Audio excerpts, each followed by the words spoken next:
De acuerdo, hermanos. Continuamos entonces en este segundo bloque de la noche de hoy. Entonces vamos a entrar a lo que es en el objetivo número 2, que es estudiar las referencias familiares de Jesucristo y sus relaciones.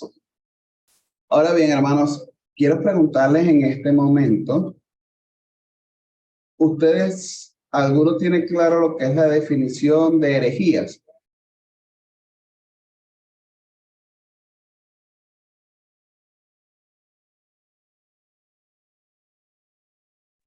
Por favor, si eres tan amable de aclararlo. De acuerdo, hermano José. Ok, les explico. Ahorita vamos a presentar dos herejías particularmente y vamos a argumentar estas dos herejías o estas dos herejías que normalmente siempre la presentan de alguna manera los que no son creyentes de nuestro Señor Jesucristo. Bien, en este punto podemos ver que una herejía es una elección, una preferencia o una inclinación por una doctrina o una opinión que va en contra de estos principios. ¿Sí? ¿Tienen alguna duda al respecto sobre eso?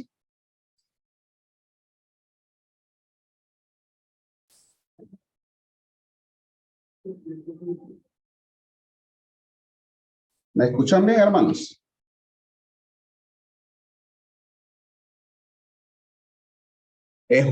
Simplemente es algo erróneo que va contra los principios. En este caso, contra los principios religiosos, los principios de nuestras creencias. El hermano Álvaro quiere agregar algo. ¿De acuerdo? Ok. Si desean abrir su micrófono en este momento, lo pueden hacer, mis hermanos. Hermano Álvaro. Buenas noches. Buenas noches. Bueno,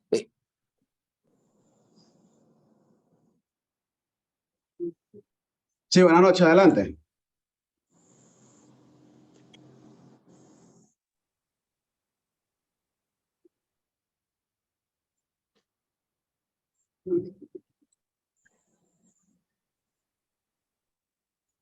Buenas noches. ¿Me escucha? Sí, se le escucha perfecto, hermana Norris. Una buenas noches. consulta. Por ejemplo, para el que no es creyente, es una verdad, me supongo, pero para uno que es creyente es una herejía. Es lo que quiero aclarar, porque si una persona no creyente defiende ese punto a tal manera de plasmarlo por escrito, por como sea, para él es una verdad, pero para nosotros no, ¿verdad? Es así como puede entenderse.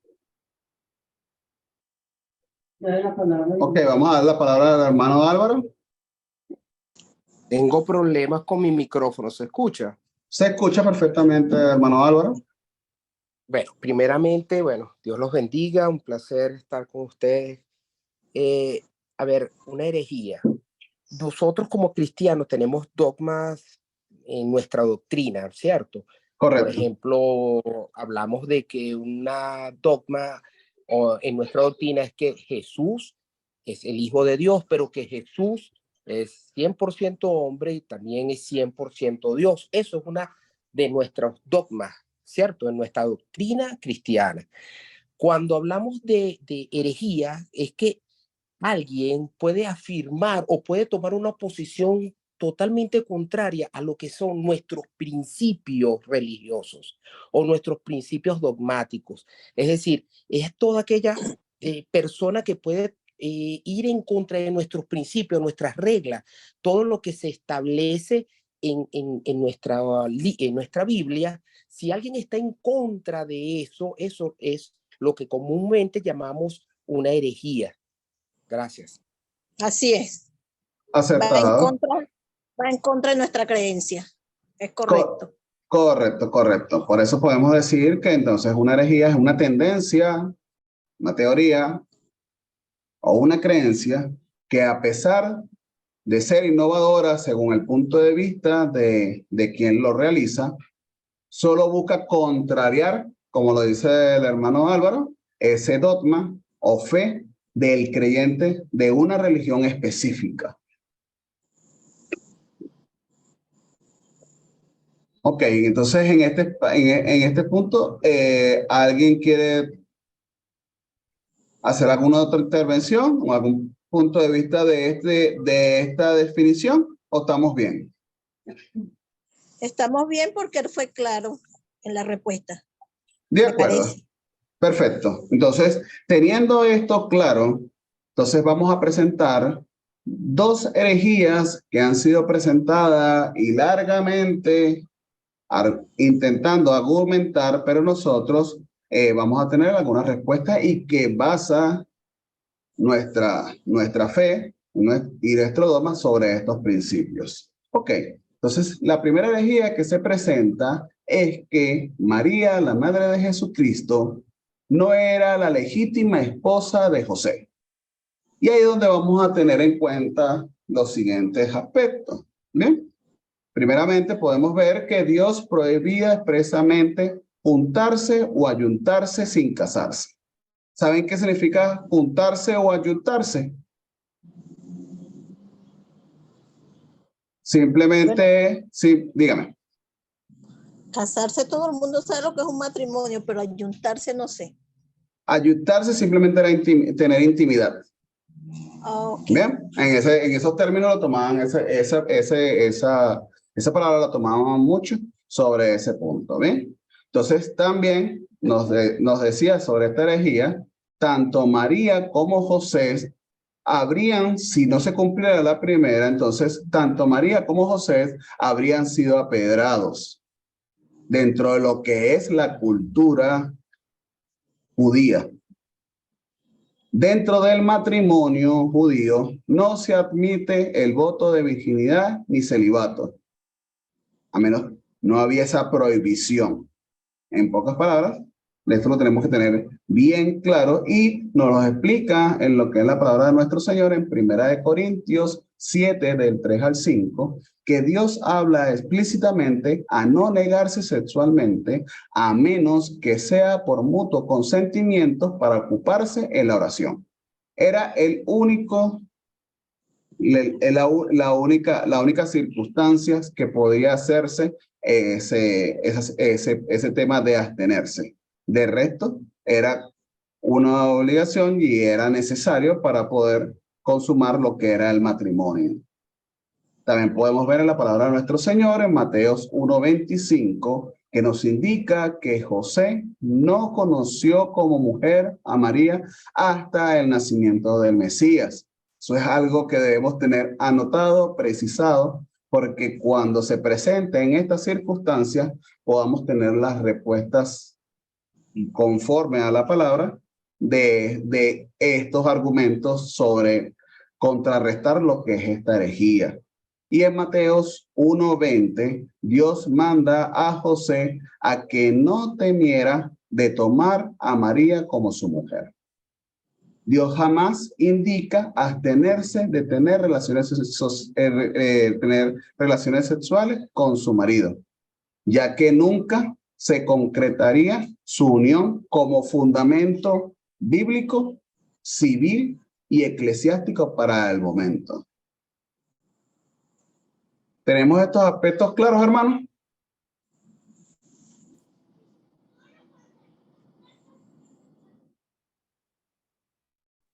Sí. De acuerdo. Entonces, Daniela dice que no. vamos a verificar. No lo ¿Qué? creo. La hermana Daniela Lobo nos indica que no lo tiene claro qué parte específicamente. Puede abrir su micrófono, hermana, y con todo gusto podemos hacer la aclaratoria. O escribirlo por el chat.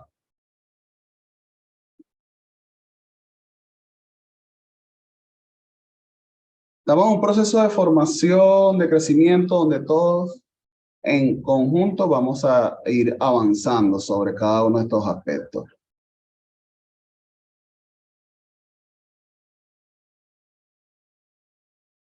Ah, ok, perfecto, perfecto. De acuerdo. Gracias, hermana Daniela, ya todo está claro. Ok, continuamos con la segunda herejía que presentan muchos no creyentes de nuestro Señor. En ese punto, que no habría tenido más hijos que Jesús. Pero tengamos en cuenta las siguientes consideraciones. En el Salmo 127, del 4 al 5, nos establece que era una honra para la mujer casada tener muchos hijos y para el hombre una bienaventuranza. Sabemos que esto era muy cierto desde el punto de vista de la cultura y de la sociedad judía. Sabemos que dentro de estas familias eran muy numerosas. Podemos ver lo que es también el historiador contemporáneo, Fabio Josefo. Este historiador, permítame un momento. Este historiador, lo cual en su libro de la guerra de los judíos, y que es considerado también una de las grandes obras de esa antigüedad, lo cual nos determina que hace una referencia de los hermanos y hermanas de Jesús, quienes no creían en él. Entonces, podemos tener esto, y era este historiador judío, era en los tiempos de Jesús quien pudo haber hecho referencia sobre esta circunstancia. Podemos ver también con Lucas, un doctor en medicina, podemos en ese aspecto, que utiliza el término griego prototopos, ¿bien? Y discúlpeme si la pronunciación de esta palabra griega está bien pronunciada, ¿bien? Significa el primer nacido, para referirse al nacimiento de Jesús. Primer nacido. Eso ahí donde nos deja un argumento específico y claro sobre este punto, donde él lo establece en Lucas 2:7, sabiendo que este libro del Evangelio de Lucas fue escrito 40 años después del nacimiento de Jesús. Y ya, por supuesto, como él era también un gran investigador y donde tomó muchas entrevistas de manera ocular, ¿bien? Y de fuentes originales de todas estas circunstancias y de todos estos aspectos importantes, ya sabría para ese momento si María tuvo o no más hijos después que Jesús. También podemos ver en Marcos 6:3 y Mateo 13:55 que se hace referencia a los hermanos de Jesús y sus nombres: Jacobo, José, Judá y Simón. En Lucas 8 del 19 al 21 y en Hechos 1:14 se hace referencia a las hermanas de Jesús, mas no se indica cuáles son sus nombres. Y también podemos ver como último punto sobre estas consideraciones que estamos tomando de esta segunda herejía, podemos ver que al traducir del griego, en estos versículos se utiliza el término adelpe, hermanos y hermanas por parte de madre, y no suntropos, que son hermanos por parte del padre, o anelcios, que significa término usado para primos hermanos. Entonces, este término lo estaban adecuando y que simplemente nos establece que eran hermanos y hermanas por parte de madre en ese sentido. En este aspecto, hermanos, y para muchos, para algunos, deben de ser alguna referencia. Vamos a ver lo que es la descendencia tanto de María como José desde los tiempos de la creación. Y vemos esta genealogía que al principio, cuando nosotros entramos a conocer y a entender lo que es la palabra de nuestro Señor, a veces primeramente se nos puede complicar, ¿sí? Pero en líneas generales aquí presentamos que según la profecía, nuestro Señor Jesucristo debe ser descendiente del linaje de David. Aunque como lo dijo el hermano Álvaro, en ese punto, por supuesto, nuestro Señor Jesucristo es 100% hombre y 100% Dios. Pero ya esta profecía de cómo iba a venir a la tierra para poder redimirnos y salvarnos del pecado,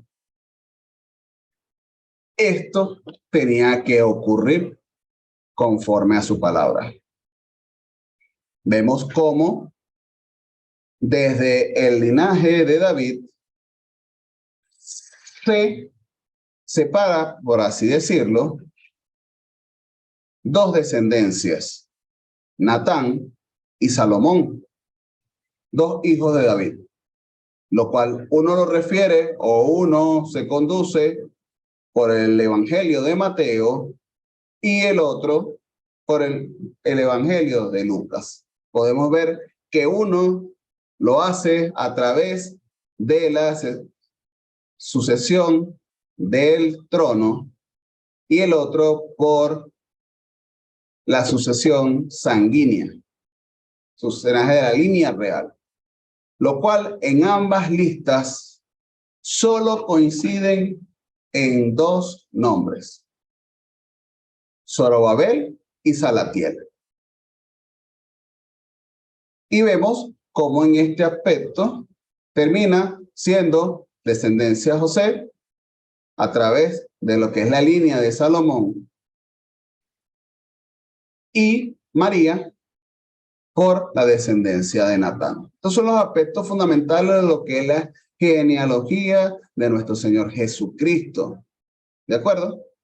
Y sabemos que tenemos larga historia sobre estos aspectos, pero en esencia es importante tener claro estos aspectos que debemos tener a considerar y que profundizaremos en nuestro caminar con nuestro Señor.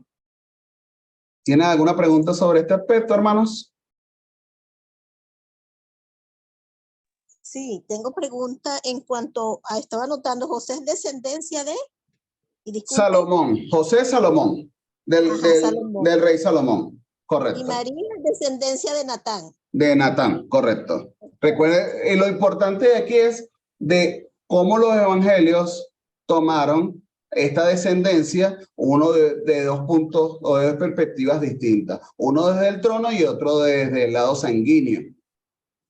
Aquí indistintamente sabemos que al transcurrir del tiempo, y sin importar si eran descendientes directos, sanguíneos, sino quién estaba en el trono en ese momento, eso así lo estableció o lo condujo el Evangelio de Mateo. Pero indistintamente, a través de Lucas, indistintamente estaban o no estaban en el trono, simplemente era la descendencia sanguínea que conducía de Natán hasta María. Exacto. Perfecto. ¿Alguna otra pregunta sobre este aspecto? ¿Estamos bien? Hermano, una pregunta aquí, mira. Dígame. Aquí estoy revisando Lucas 3, ¿verdad? Sí. El pasaje. Y dice que fue hijo, según se creía, de José. José fue hijo de Elí. Pero dice que José fue hijo de Jacob. No entiendo. Yo también tenía esa duda. Ya vamos a verificar ese punto. Ya vamos a tener este detalle. Un momento. Lucas 3:23. Recuerden, hermanos, también Recuerden, hermanos, también cuando vemos que cuando vemos en un pasaje, siempre se va a referir al hijo del hijo del hijo del hijo del hijo, hablando de todo ese linaje entre abuelo, padre, tatarabuelo y así sucesivamente. Siempre se va a ir para atrás, ¿no? Y entonces hijo de Elí, hijo de Nebaí, hijo de Mad, hijo, así sucesivamente.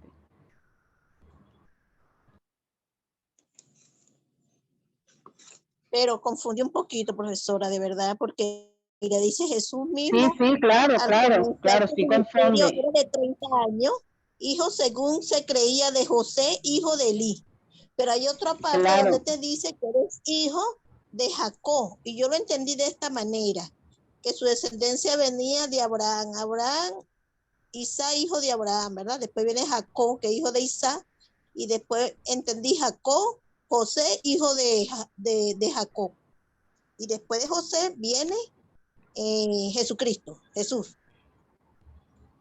no, ¿Lo no, bueno, entendí? claro, sí confunde por eso mismo, porque hacen referencia a nombres tras, a los que van detrás, abuelos, tatarabuelos, y sí tratan de confundir, pero no hay ningún problema, eso poco a poco nosotros vamos a ir reestructurándolo, porque es bien, tiene mucho por decir, ese árbol genealógico, está muy lleno, muchos nombres que tienden a, incluso a repetirse, y entonces, entiende a eso, pues a llegar a confusión, porque hay hasta incluso nombres que son repetitivos. Sí, pero yo lo que quiero es bueno, la pregunta que hice ahorita fue que bueno, el árbol genealógico allí apuntaba que Lucas hablaba de la que era descendiente de María, pero ni en Lucas ni en Mateo hablan de que es María, sino de José. De José, el marido de María, dice Mateo, y Lucas dice José, el marido de María, pues. O sea, no habla de que María era descendiente de alguna genealogía que tenga que ver con David. Bueno, Pero no sí, lo conseguí así. de acuerdo, hermano. Miren este aspecto y lo vemos en la guía que no sé si alguno de los hermanos lo ha podido visualizar. Bien, dentro de este aspecto, aquí nos deja, no sé si lo ven en este momento, ¿verdad? ¿Sí lo ven en este momento? Sí, aquí lo puedo observar. Ok, perfecto. Aquí vemos donde tenemos a José, donde nos dice, de este punto, nos dice que es Jacob, nos dice que es Matán, Eleazar, Eliud, Akin, y vamos sucesivamente en hasta lo que es Salomón en Primera de Crónicas 3:5, nos dice, lo establece dentro de este aspecto, ¿bien? Y María nos lo establece, ¿bien? De acá y aquí tenemos que, por supuesto, nos dice o nos establece que es Elí, ¿bien? Entonces, estos detalles a veces nos pueden o nos pueden generar algún detalle o algún inconveniente en cuanto a lo que es la descendencia, aunque la palabra de nuestro Señor es clara, ¿bien? En ese sentido. Lo único es que tratando de llevar lo que es el orden de esta genealogía, de esta descendencia, sabiendo, y lo que tenemos que tener en cuenta que efectivamente la descendencia es lo principal que debemos tener. La descendencia principal que nosotros tenemos que tener para que se cumpliera la profecía era que eran descendencias de David. Eso es lo principal. ¿Bien?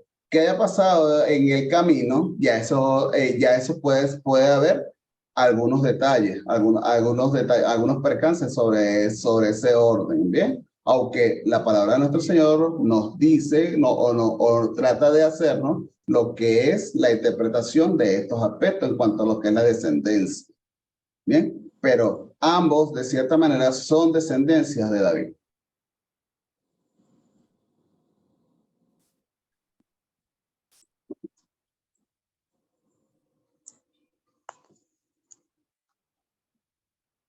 ¿De acuerdo, mis hermanos? ¿Tienen alguna otra Ok, pregunta? hermano. Sí, porque eso es importante. A veces, tanto la primera vez también que por lo menos en nuestro caso, mi esposa y yo vimos también esta materia y tú ves esa cantidad de nombres y la verdad que es complicado. Lo decimos por experiencia propia en ese sentido, lo que nos pasó por testimonio. Y tú ves y te abrumas sobre estas circunstancias y poco a poco vamos entendiendo cada uno de estos aspectos en la medida que nos adentramos. Particularmente esto lo vamos a ver en lo que es en los libros históricos del Antiguo Testamento, que es importante y esto lo tenemos establecido ahí. Bien, pero en esto no se abrumen en este primer aspecto.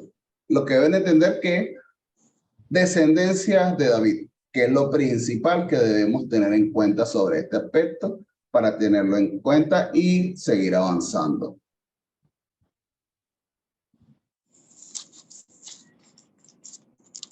Ok. Hermana Rosaura, ¿iba a decir algo? ¿Tiene el micrófono abierto? ¿O todo está bien? Decía que ciertamente Jesucristo era familia de David. Él siempre mantiene eso también, pues. Exactamente. Así Dice mismo. que sí había mucha confusión, pero sí se acordó que era familia de Jesús, familia de Jesús. Y así mismo, muchas personas que iban al maestro, por supuesto que le decían hijo de David. Entonces, en ese aspecto ya estaba, o sea, reconocían esa descendencia y la profecía que estaba establecida en el Antiguo Testamento y que vamos a avanzar mucho más adelante sobre ese aspecto. De acuerdo. Entonces, vamos a conocer un poco y descubrir lo que era el contexto cultural y social del momento del nacimiento y la vida, los judíos, romanos y griegos.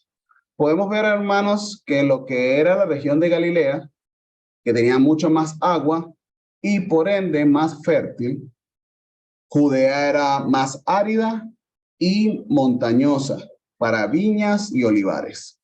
Los grupos económicos podemos decir que habían como tres tipos de clases, ¿bien? La clase alta, donde estaba la nobleza laica y la nobleza clerical, lo que era la clase media actual, que eran trabajadores diarios, los jornaleros, y estaban los que eran los mendigos y los esclavos. Bien, sobre lo que era se desarrollaban tres actividades económicas,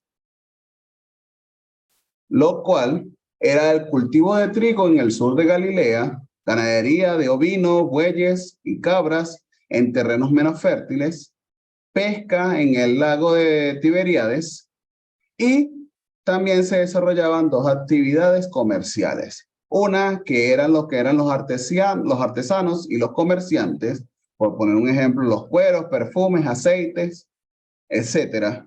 Y los profesionales, los cuales eran especialistas de un oficio, carpinteros, tejedores, cobradores de impuestos, agricultores o pastores, entre muchos otros oficios específicos, lo cual se generaba o ganaban el sustento diario. Podemos ver en este aspecto lo que era la economía, ¿bien? Y donde podemos ver otros aspectos de interés, que buena parte de la población vivía en pequeñas aldeas y viven de sus propios productos, ¿bien? Ciudades principales se desarrollaba el comercio de artesanos que requieren una especialización en el área. La actividad económica en Jerusalén se hace en torno al templo. Toda la actividad económica, comercial, se hacía a través o en torno al templo, en lo que es la compra y venta de los animales para sacrificio, las organizaciones de cambio de moneda, etcétera. Fuerte comercio en Cesarea de Filipo, donde los romanos lo transformaron en la ciudad portuaria y comercial. Un punto específico, donde la comercialización era muy, pero muy fuerte y mayormente de las personas o los comerciantes que iban de Damasco a Egipto.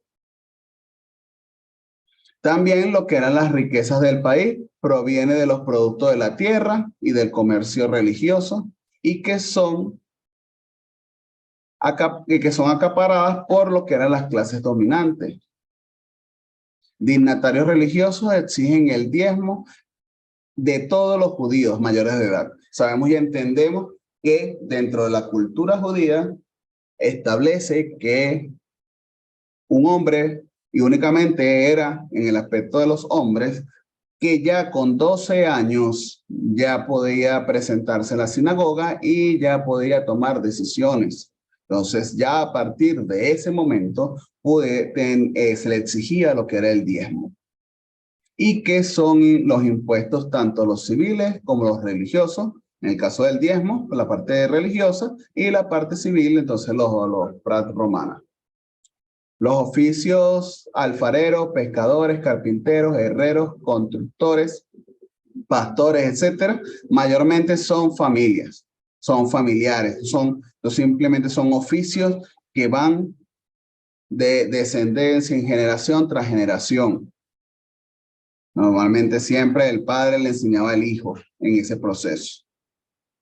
Trabajadores también podemos ver que se alquilaban, eran temporeros, que vivían únicamente del día a día. Imagínense ustedes, hermanos, que un temporero de estos no trabajara por un día.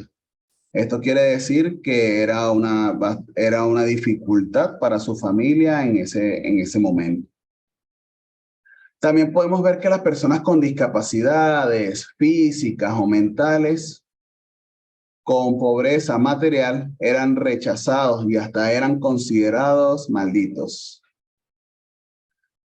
Los prestamistas de dinero, estos publicanos también, cuando una persona o familia le debía a Roma, ellos pagaban la deuda, pero hacían todo tipo de injusticias para recuperar lo invertido. Y bueno, también podemos ver sobre estos aspectos económicos lo que eran los medios de transporte, que para lo que mayormente era la mercancía, lo que era el comercio, y lo que eran a través de los barcos y los burros. Podemos ver también en este aspecto lo que eran el hogar del ciudadano común. Las viviendas eran unifamiliares de 1 o 2 habitaciones con un terrado y un tamaño que variaba entre 20 y 200 metros cuadrados. Viviendas multifamiliares de 2 o más habitaciones con patio común. Su tamaño también variaba entre 200 a 300 metros cuadrados. Casas de piedra o excavadas en la roca y también de adobe. Mayormente esta de adobe eran en las casas rurales. Los utensilios podemos ver que eran ollas, platos, camas, castres, tauretes y mesas bajas, pero todo de arcilla. Alimentos basados en leche, pescado, queso, carne, vegetales, pan, fruta y miel. Normalmente, como lo estábamos diciendo anteriormente, familias bastante numerosas. La preferencia del hijo varón por encima de las hembras. Sabemos dentro de la cultura judía era una fiesta que naciera un hijo varón que una hembra. Consideraban dentro de esta cultura que la hembra era una carga que debían tener hasta que se transformara en una señorita y que pudiera entonces poder a encargarse un hombre. Primogenitura que se gozaba en un lugar de honor dentro de lo que era la familia. Sabemos lo que es el contexto de lo que es la primogenitura y la importancia dentro de la familia en ese momento y bueno, hasta este momento, hasta los días de hoy, de la cultura judía. Podemos ver también lo que son las grandes casas señoriales, los domus, lo cual estos lo introdujeron al final del periodo helénico, los griegos. Patios columnados donde en la entrada da las habitaciones para diversos usos y del otro lado habitaciones privadas. Bien, los dormitorios, las habitaciones para mujeres. Se alberga familias extensas y también, por supuesto, que tienen, mientras tenían un gran número de sirvientes. Sabemos que la posición económica o la importancia dentro de las familias en estas sociedades es, mientras más número de sirvientes tengo, mayor poder económico tengo. Podemos ver también lo que eran las granjas, que eran viviendas rurales con grandes extensiones de terrenos donde el mayor del espacio era destinado para la producción de cultivo. Y las tierras y las casas contienen, que eran las tabernas, que eran viviendas comunes en las principales ciudades del Imperio Romano, y que consta de dos ambientes, una que da a la calle y otra que da a la vivienda, o que servía de vivienda de habitación. Mis hermanos, este punto hasta este momento es el contenido número 1. Bien, gracias por su atención en este momento. Ahora, aunque nos quedan 2 minutos del tiempo, podemos ver si tienen alguna pregunta, alguna duda, alguna inquietud en este momento para poder responderla sobre este primer contenido. Adelante, hermano Álvaro.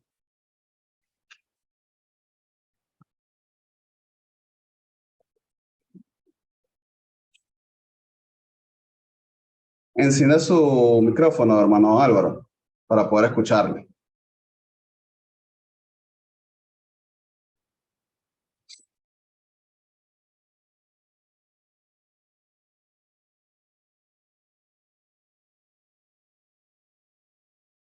Vamos a hacer algo mejor, ya que nos queda 1 minuto y medio, hermano Álvaro, disculpe, nos queda 1 minuto 18, entonces vamos a hacer lo siguiente, vamos a salir todos nuevamente y entramos para entonces escuchar su pregunta y también vamos a dar unas informaciones en cuanto a lo que es la primera asignación de la materia.